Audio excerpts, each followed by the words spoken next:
Yeah, I don't know which of you might be best able to answer this question. So navigation takes place largely in the hippocampus, but we can also imagine through mental imagery, visual mental imagery, a map as a result of walking around. I can try to construct a mental image of a map, but that mental image isn't in the hippocampus, that's more in perceptual areas. So how does the navigation system coordinate with the system that produces mental imagery of terrain to work together and not conflict? Is this working? I'm not sure which one is the working one. So it's an interesting question. I actually don't know that people have really looked at the part of the brain that's activated by the sort of almost pictorial representation of the map. Well, I mean, if it's there, it's, processed through vision. But if it's imagined, it's probably also, this goes back to the imagery debate, the old Koslin-Plishin thing. So it's, yeah, so, right. But I think what you want to know is how it's processed, how it is that we orient to the map and interpret the information on it. Is that the question? But it just seems to be a different function from imagining. It's the same function that allows me to imagine all kinds of things, or the layout of the city, or the layout of the city I'm in.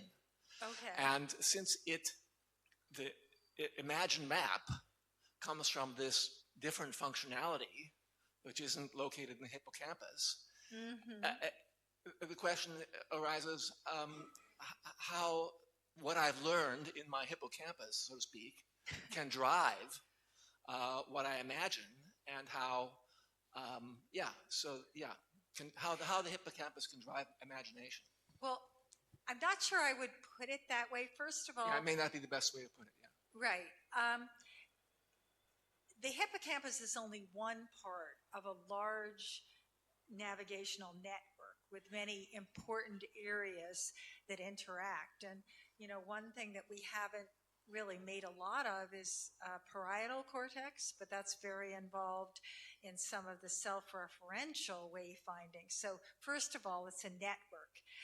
I think the hippocampus as cognitive map as a book title was kind of whatever, fine for the times, but not really how we would think about it now. I don't know. We could ask John and Lynn what they think, but that's not how I think about it. So when you're planning a route, I would say that all of those bits are activated and need to be integrated. And in addition, I would think there's, frontal cortex involved, because you need to think about, what I would go to first, and why am I going anywhere anyway in the first place, So I think that neuroscience would resist the idea that there's a place. But I think you're raising a really interesting question about how that kind of symbolic representation, whether if it's imagined as a map, that is, I'm not just thinking, I wonder, is there a shortcut from the post office to the dry cleaner? I always go this way, but that's kind of stupid. That's a different interior dialogue from, I remember there's a map of my hometown. I'm looking at it now. I'm seeing if there's a shortcut. I don't know people who have studied that. That's interesting. One thing? Oh, maybe you know. Well, I mean, I agree with Nora that, like hippocampus for navigation, I think that's way too simplified. And there are studies on this, like a London taxi driver, and if you look at the whole brain activity, how they unfold over time and space, it's like it starts from like early visual area to parietal to hippocampus, and also like frontal, and even like somatomotor, So it's like an entire brain that has to work together for navigation. And one other thing is like hippocampus. Yeah, if you have a lesion in hippocampus, you also have trouble with imagining. So they hippocampus plays a role in imagining futures or perspective taking as well. I think there's also the question, even without the neurosciences, do you need to imagine the map to plan the routes? And I suspect that the answer is no, because people with aphantasia will, maybe they are worse at navigation. I think that's really something that people are trying to look into now. But they don't. It's not if you have aphantasia, then you have developmental topographic disorientation. I think the aphantasiacs are overrepresented in the developmental topographic DTD population, but it's not like a one-to-one. If you cannot imagine, then you cannot have a cognitive map. I think anecdotally with the taxi drivers, they do seem to, a lot of them report something like switching between imagining from bird's eye view and a kind of first-person view of the thing, and they alternate between the two. So there is a lot of use of mental imagery in navigation, and that's something that we found across cultures. And what they will imagine will be different, like Roberto mentioned the ETAC. We saw the Nenet who imagines themselves as bird's eye view. There's a lot of mental imagery thing involved, but I don't think any of it will be essential to having the representation and then using that representation for planning. Are we sure that aphantasics are not impaired at spatial navigation? I actually think that, well, Brian Levine in Toronto, who studies these people, I think he thinks they are, but I could be wrong. What I remember is a lady in the Netherlands working on developmental topographic Irene. She mentioned that they are overrepresented in the DTD sample. But I wonder if like everybody in the aphantasia community will have DTD, because that will be the kind of clear cut. I mean, it's right. not well stamped. Yeah, exactly. So it's a kind of open question now.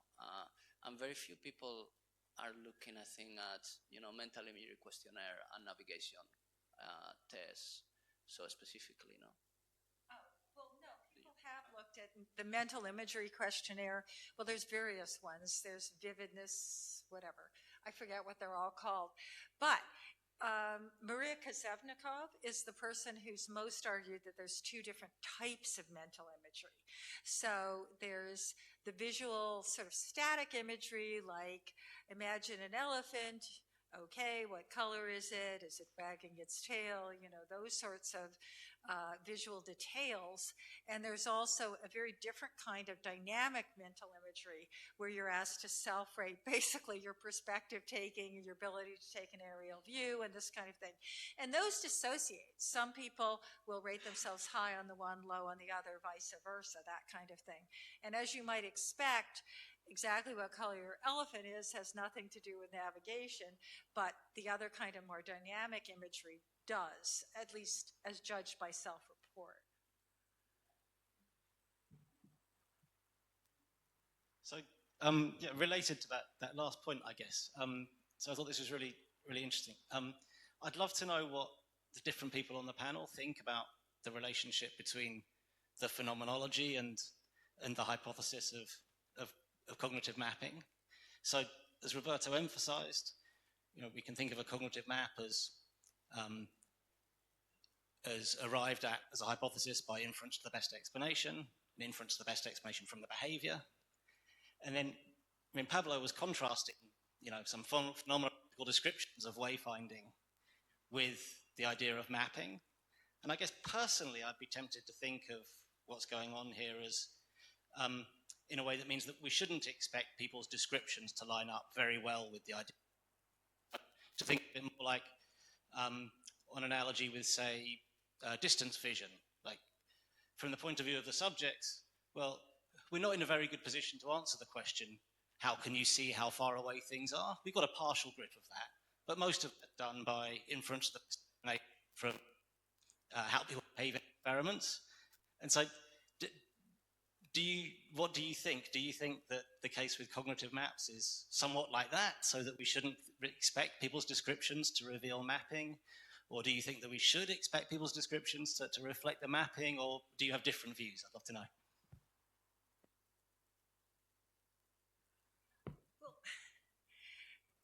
It's interesting that that question relates to Emma's talk yesterday. I was wondering how, and she's gone, I guess, but whether or not people can articulate how they do something is a little different from the reasons that they do it. So they probably can tell you, I wish to go here to catch a fish or, whatever. But, and that's, I guess, what she was talking about. I actually think people are very bad at describing what their cognitive processes are. And I know there's a whole tradition of the Talk Aloud protocol that really relies on their ability to do so, but that's in the context of a very well-defined problem that they're doing as they talk about it. And in those circumstances, I think Talk Alouds are interesting, although I think they're the starting point, not the finishing point of inquiry.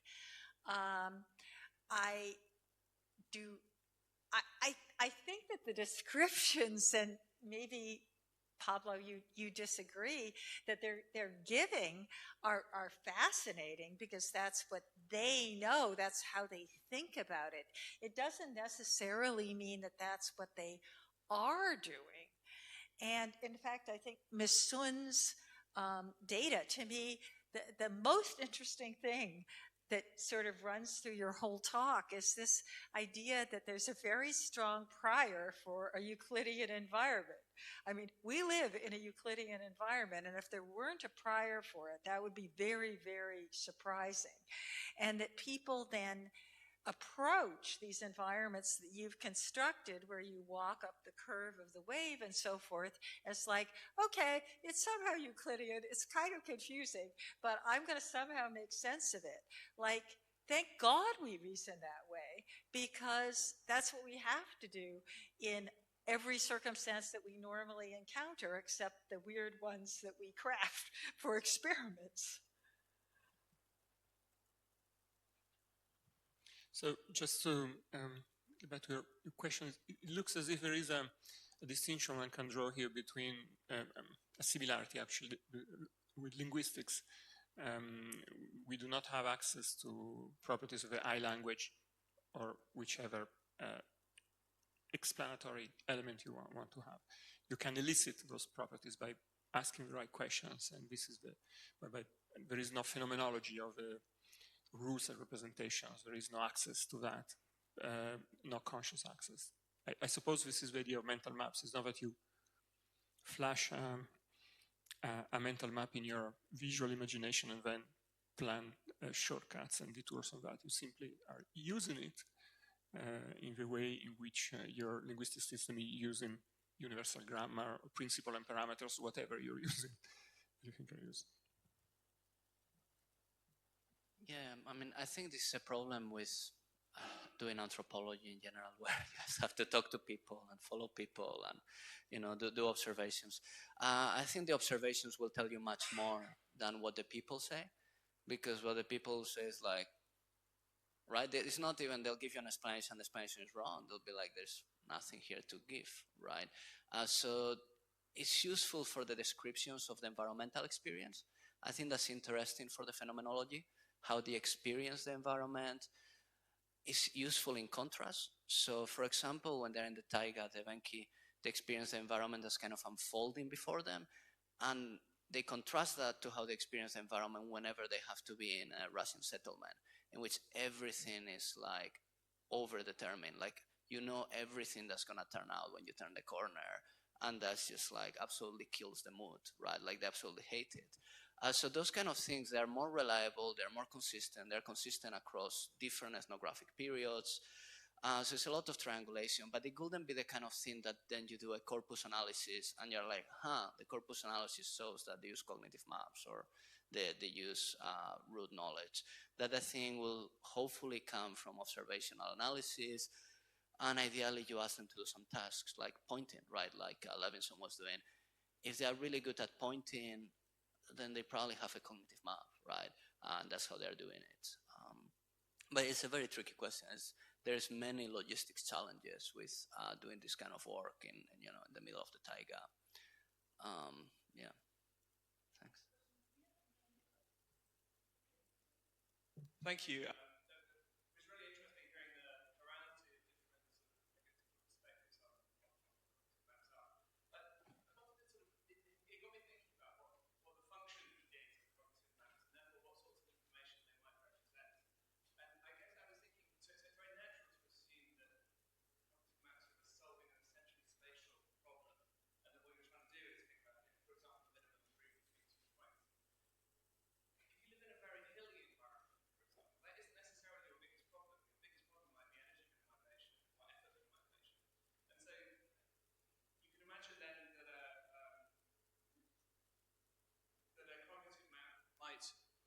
Might represent that information,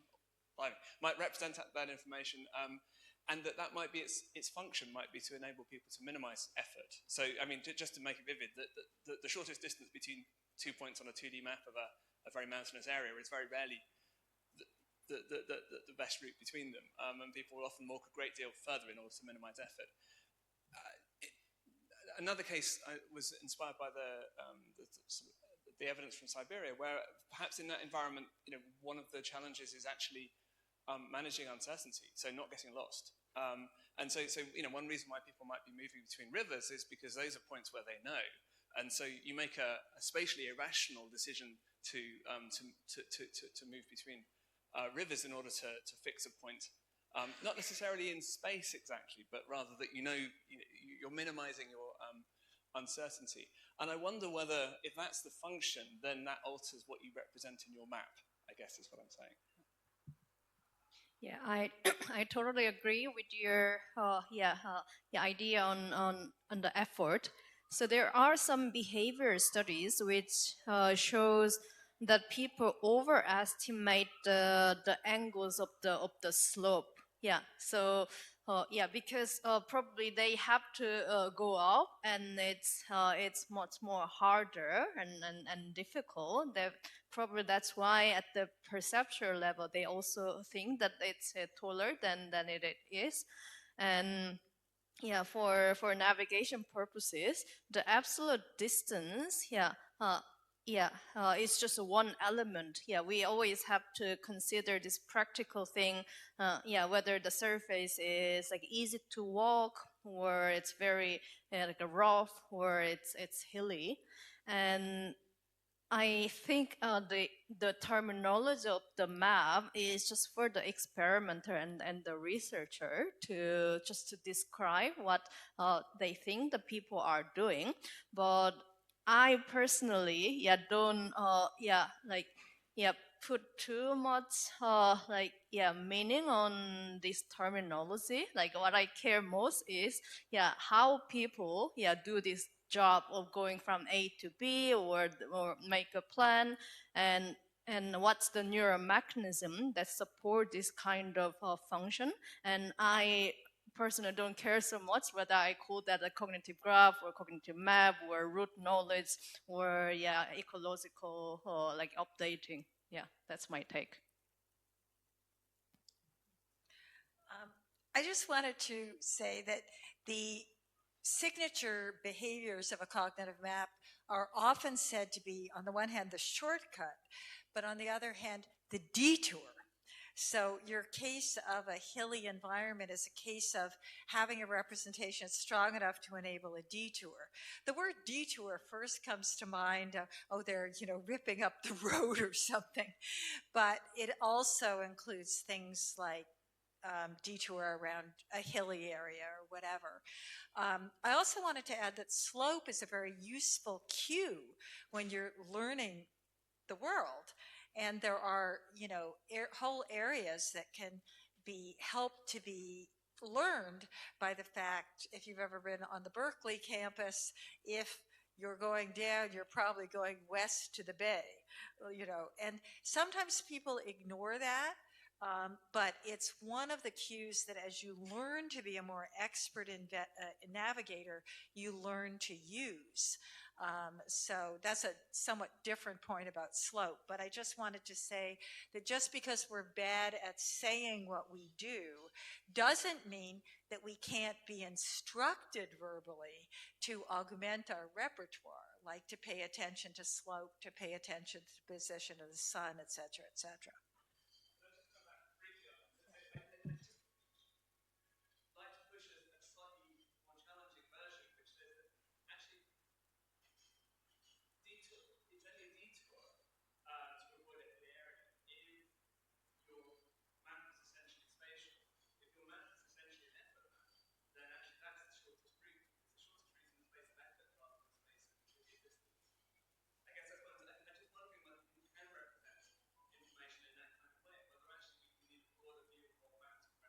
Well, people who do GIS would say you can make a map of anything, and you can layer the one on the other on the other.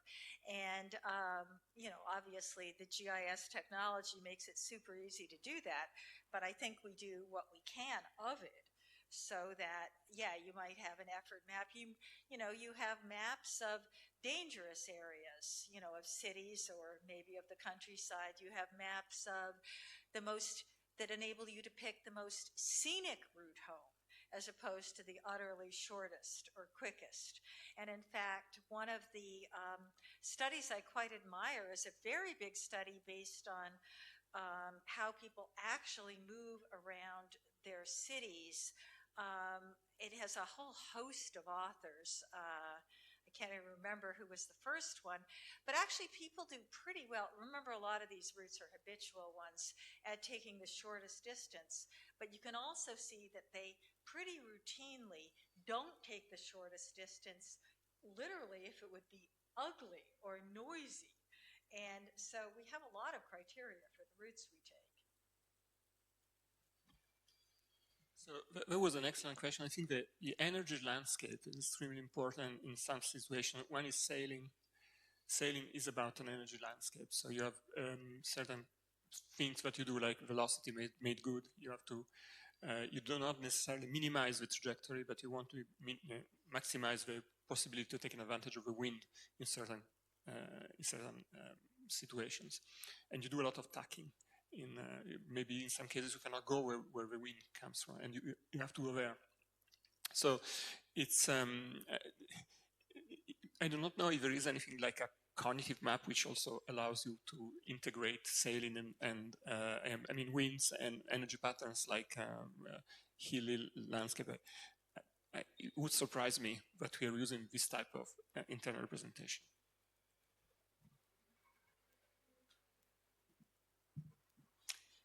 So I had a very similar question, so I'm going to ask a slightly different version of the same question, thinking about the function of cognitive maps. I appreciate that you all stayed on track and stick to the spatial navigation, but this concept has been used in other fields, other domain of research. Now, there is also some empirical evidence that there is an overlap between the organization of space, the organization of time, even the social environment has been conceptualized as, represented in this sort of cognitive map. And there is also some monkey research that is looking at, neurons in the hippocampus, and like they're suggesting that there is some sort of, generalization from the spatial to the social world. So I would just be curious to hear what you think about these like broader take on cognitive maps.